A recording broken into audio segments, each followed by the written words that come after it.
বিসমিল্লাহির রহমানির রহিম।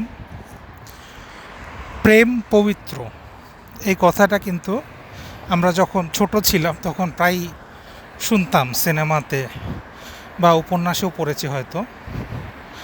কিন্তু আসলেই কি প্রেম পবিত্র? হ্যাঁ, নাটক সিনেমাতে বা উপন্যাসে হয়তো সব প্রেমই পবিত্র হতে পারে, কিন্তু ইসলামের দৃষ্টিতে সব প্রেম কিন্তু পবিত্র না। ইসলামের দৃষ্টিতে পবিত্র প্রেম হলো সেটাই যেটা বিবাহের মাধ্যমে স্বামী স্ত্রীর প্রেম হয়, সেটা হচ্ছে পবিত্র প্রেম।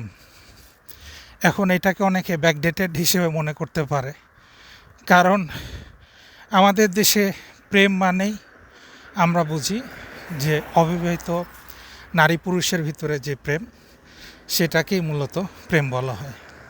তা আসল প্রেম কিন্তু হচ্ছে স্বামী স্ত্রীর ভিতরে যে প্রেম, এটাই আসল প্রেম, এটাই টেকসই প্রেম। কারণ দেখেন, একজন স্বামী তার স্ত্রীর দায়িত্ব নেয়, একজন স্ত্রী তার স্বামীর দায়িত্ব নেয়। তারা একে অপরের সাথে বসবাস করে। তারা যখন একে অপরের সাথে বসবাস করে, তারা কিন্তু তাদের ভিতর অনেক ভালো খারাপ এগুলা নিয়েই তারা পাশাপাশি থাকে। সুতরাং এই প্রেমটা অনেক টেকসই, মজবুত।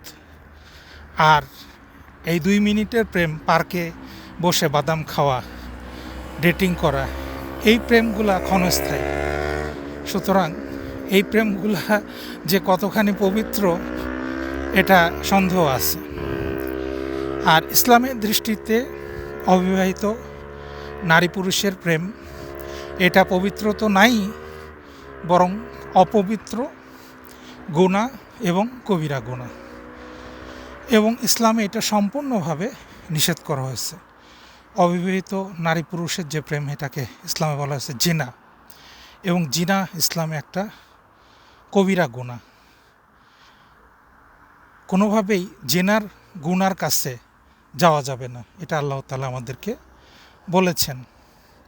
তারপরেও মানুষ এই কথাগুলো শুনে না, মানুষ জিনাতে লিপ্ত হয়, মানুষ এই ধরনের সম্পর্কগুলোর ভিতরে লিপ্ত হয়।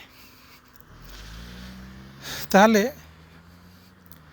দেখেন, আমাদের দেশে আমরা ইসলাম থেকে এত বেশি দূরে সরে গেছি যে আমরা যখন দেখি যে একটা ইউনিভার্সিটিতে ছেলে মেয়ে প্রেম করতেছে, এটা সবাই দেখে, টিচাররা দেখে, অভিভাবক দেখে, সবাই দেখে, কিন্তু এটাকে আমরা খারাপ মনে করি না। মানে অর্থাৎ গুনাহটাকে আমরা গুনাহ মনে করতেছি না, এইটাও এক ভয়ঙ্কর গুনাহ।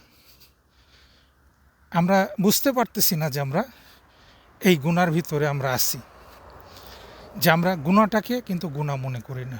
আল্লাহ আমাদেরকে মাফ করুক। আমার আজকের এটা বলার উদ্দেশ্য হলো এটাই, যে আল্লাহ তাআলা তো আমাদেরকে নিষেধ করেছেন, কিন্তু আমরা কি এটা লজিক্যালি চিন্তা করি যে কেন আল্লাহ তাআলা আমাদেরকে এই সম্পর্কগুলোর ব্যাপারে নিষেধ করলেন? দেখেন যে আমরা অল্প বয়সে ছেলে মেয়েদেরকে বিয়ে দিতে মানা করি, কিন্তু অল্প বয়সের একটা ছেলে মেয়ে যখন প্রেম করে, তখন আমরা কিন্তু বাধা দেই না। কিন্তু তারা বিয়ে করলে যা করত, বিয়ের আগেই কিন্তু সেই সম্পর্কগুলোতে তারা লিপ্ত হয়ে যায়। তাহলে দেখেন, একটা অবিবাহিত ছেলে মেয়ে যখন এই ধরনের গভীর সম্পর্কে যখন তারা লিপ্ত হয়, তখন কিন্তু তাদের ভিতরে একটা মানসিক শারীরিক পরিবর্তন আসে, এবং পরবর্তীকালে যখন তারা বিবাহিত জীবনে যায়, তখন তারা সেম পার্টনারের সাথে বসবাস করলেও তারা দেখে যে তাদের ভিতরে অনেক কিছু তাদের সাথে মিলতেছে না। তারা যখন প্রেম করত, তখন তাদের যে জুটি ছিল, তাদের যে সম্পর্ক ছিল, বিয়ের পরে সেই রিলেশনটা কিন্তু চেঞ্জ হয়ে যায়। এই জন্য আমরা অনেক সময় দেখছি যে অনেক অনেক বছর প্রেম করে আসার পরেও কিন্তু বিয়ের অল্প দিন পরেই বিয়ে ভেঙে গেছে, বিয়ে টিকে নাই, কারণ সেই সম্পর্কটা টিকে না। অনেক সময় টিকে, এটা ঠিক। আর যাদের ক্ষেত্রে তাদের সেই প্রেমিকার সাথে বিয়ে না হয়, তারা আরেকজনের সাথে বিয়ে করে, তখনও কিন্তু তারা অনেক সময় সুখী হতে পারে না, কারণ তারা একটা কম্পেয়ার করতে থাকে তাদের আগের প্রেমিকার সাথে কেমন ছিল, তার সাথে তাদের বিবাহিত জীবনে, এবং অনেক সময় সেই হিসাবগুলা তাদের মিলে না, অসুখী হয় তারা। এবং এই সম্পর্কগুলা অনেক সময় দেখা যায় যে বিশেষ করে মেয়েরা অনেক সময় তারা প্রেগনেন্ট হয়ে যায় এবং অ্যাবর্শনের মতো ঘটনাগুলো ঘটে। অ্যাবর্শন বা শিশু হত্যা বলতে পারেন, ভ্রূণ হত্যা করা হয়। আর পশ্চিমা দেশে তো এই বাচ্চাগুলা যখন জন্মগ্রহণ করে তাদের বাপের কোনো ঠিকানা থাকে না, এবং মাদেরকে বলা হয় সিঙ্গেল মাদার। এবং এই বাচ্চাগুলা চরম সামাজিকভাবে অবহেলিত অবস্থায় তারা বেড়ে ওঠে। এবং পশ্চিমা বিশ্বে বর্তমানে যত মাদকাসক্তি বলেন, ক্রাইম বলেন, এগুলার পিছনে দেখা যায় যে এই ধরনের বাচ্চাগুলা থাকে, এবং তাদের পিছনে থাকে তাদের ফ্যামিলি হিস্ট্রি। আর প্রেমের আরও জঘন্য পর্যায় হচ্ছে পরক্রিয়া প্রেম। বাংলাদেশে এখন কিন্তু পরক্রিয়া প্রেমটা খুবই চলতেছে, এবং যেহেতু আমরা ভারতীয় সিরিয়ালগুলা দেখি, এখানে অহরহ পরকীয়া প্রেম দেখায়।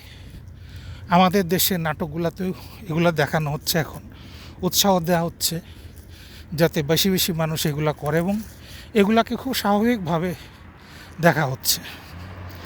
দেখেন এর ফলে কি হচ্ছে, স্বামী স্ত্রীর ভিতরে সম্পর্ক ভেঙে যাচ্ছে, বিশ্বাস ভেঙে যাচ্ছে, এবং সংসার ভেঙে যাচ্ছে। আর যখন দুটো সংসার ভাঙে তখন কিন্তু অনেকগুলা রিলেশান ভেঙে যায়। কারণ এখানে বিয়েটা আমাদের কিন্তু শুধু দুইজনের ভিতরে হয় না, দুইটা ফ্যামিলির ভিতরে হয়।